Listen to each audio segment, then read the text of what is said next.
Finalmente o grande vilão do arco apareceu e o mangá tá começando a dar cada vez mais pistas de qual é o verdadeiro plano do God. Então já fica nesse vídeo porque eu vou te contar tudo sobre o capítulo 200 de One Punch Man. Então bora pro vídeo. E o capítulo já começa com um daqueles ninjas celestiais perguntando pro Flash chamativa por que ele não matou eles. E o Flash fala que mesmo eles sendo fracassados ainda possuem determinação. Então antes de matar eles, ele pensou em contar pra eles a verdade sobre a vila. E ele revela que na verdade a vila era vista como um lugar experimental para criar servos de God igual ao ele, que no caso seria o vazio do nada. Então Flash continua dizendo que sendo assim, eles retiravam toda a humanidade das crianças, submetendo elas a sofrimento e treinamento extremos. Então ele lembra o Sonic de que eles dois viram aquele cubo no subsolo da Vila dos Ninjas e explica que aquele era o lugar onde eles testavam a aptidão das pessoas para se tornarem agentes de God. E explica que se alguém não fosse apto, seria confiscado, no caso, morto. Então ele conclui dizendo que a vila ser um instituto de treinamento de assassinos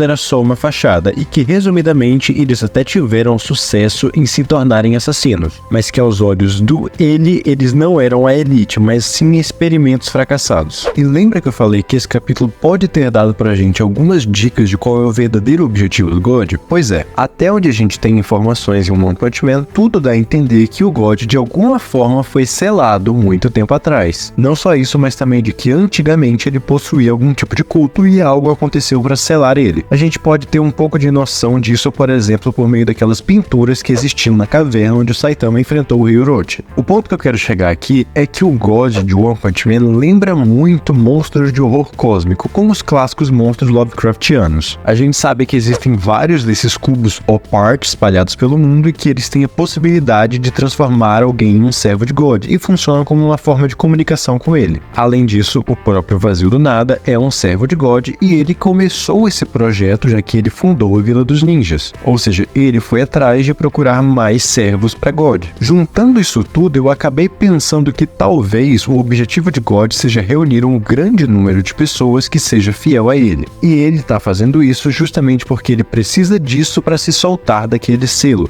Talvez seja o tipo de situação onde o poder do God depende do número de pessoas que acreditam nele. Não necessariamente o poder, talvez a liberdade dele. Mas o ponto que eu tô querendo chegar aqui, basicamente aparentemente ter um grande número de pessoas servindo a God, conectadas com ele, vai fazer com que ele seja liberto do selo. De forma muito parecida com aqueles monstros de horror cósmico, onde, por exemplo, quanto mais pessoas conhecerem ou louvarem ele, mais poderoso ele é, ou mais influência ele tem. Algo do gênero. Mas isso foi só uma suposição que eu levantei ao analisar a situação desse capítulo. Então me diz aí nos comentários o que você achou e qual que você acha que é o plano do God. Mas então Flash continua e fala que se eles continuarem seguindo por esse caminho, as coisas não vão acabar bem pra eles e as vidas deles foram roubadas deles e mesmo assim eles não conseguem enxergar a verdade. Então que os ninjas celestiais começam a rir do nada de uma forma meio descontrolada e questionam o Flash se ele acha mesmo que as vidas deles foram roubadas e perguntam se ele não consegue enxergar que isso na verdade é devoção. Eles falam que ele desobedeceu os ensinamentos da vila e tem a ilusão de ter uma vida própria e isso serviu como combustível para a insatisfação dele. E falam que cumprir a missão que foi dada para eles é a verdadeira morada para eles ninjas, ou seja, eles só se importam em cumprir a missão, não importa o que. E eles falam que não importa quem o mestre deles seja, eles vão se sacrificar sem se importar com isso. Então, como se fossem um monte de loucos, eles começam a repetir que eles são os verdadeiros abençoados. Mas então todos eles começam a se contorcer e falam que ele está vindo, que ele vai se alimentar do sangue fresco e das entranhas deles e finalmente vai renascer. Então eles começam a oferecer o próprio sangue como se fosse um tipo de culto maluco. Então todos eles explodem e tudo que jorrou para fora deles começa a girar formando uma espiral e depois começa a ser sugado para dentro de si mesmo. E de dentro dessa espiral surge o Vazio do Nada se alimentando de tudo aquilo. Então ele finalmente cai no chão e o capítulo acaba justamente com esse monstro servo de God aparecendo no final. E que presença e que apresentação de vilão também, hein? Finalmente, depois de todos esses capítulos, o Vazio do Nada aparece fisicamente. E não dá pra identificar muito bem, mas parece um pouco que ele tá sendo possuído, ou então um tipo de zumbi, ou só que ele tá fora de controle, mas pode ser que seja só um detalhe da aparência dele mesmo. Nos próximos capítulos a gente finalmente vai poder ver qual é a verdadeira capacidade de um ninja que tá usando poderes divinos, e eu honestamente acredito que ele vai derrotar o Flash e o Sonic, e depois vai ter uma luta contra o Blast. Como é o One Punch Man existe uma grande possibilidade de no final o Saitama acabar derrotando esse cara com um soco, né, já que ele é o Saitama, mas eu acredito que a briga principal vai ser do Vazio do Nada contra o Blast. Afinal, a gente teve todo um destaque de como o Vazio do Nada antes era parceiro dele e também, honestamente, já tem um bom tempo que o Blast vem aparecendo no mangá, sendo relevante, participando dessas questões que envolvem o God, mas ele nunca fez algo de uma forma mais direta. O mais próximo disso foi quando ele tentou enfrentar o Garou Cósmico ou quando ele usou os portais dele para trazer de volta o Saitama, Monaco e o Flash. Mas de forma geral, a participação do Blast não é muito direta na série. Eu acredito que agora, finalmente, ele vai partir direto para fazer alguma coisa e vai ser um dos principais combatentes da saga. Afinal, sem sombra de dúvidas, o Sonic, o Flash e o Vazio do Nada têm motivos para brigar, mas eu acredito que o confronto do Blast com o ele seja muito mais pessoal. Eu acredito que o próximo capítulo vai ser uma briga do Vazio do Nada contra o Flash e o Sonic, e logo depois ele vai começar uma briga contra o Blast. Mas essas são só as minhas suposições para os próximos capítulos. Deixa aqui nos comentários o que você acha que vai acontecer e também qual você acha que é o grande plano do God. Se você quer ver mais conteúdo sobre One Punch Man, clique em um dos vídeos que eu tô deixando na tela, porque eu tenho certeza que você vai gostar. Pela sua atenção, muito obrigado e eu te vejo na próxima.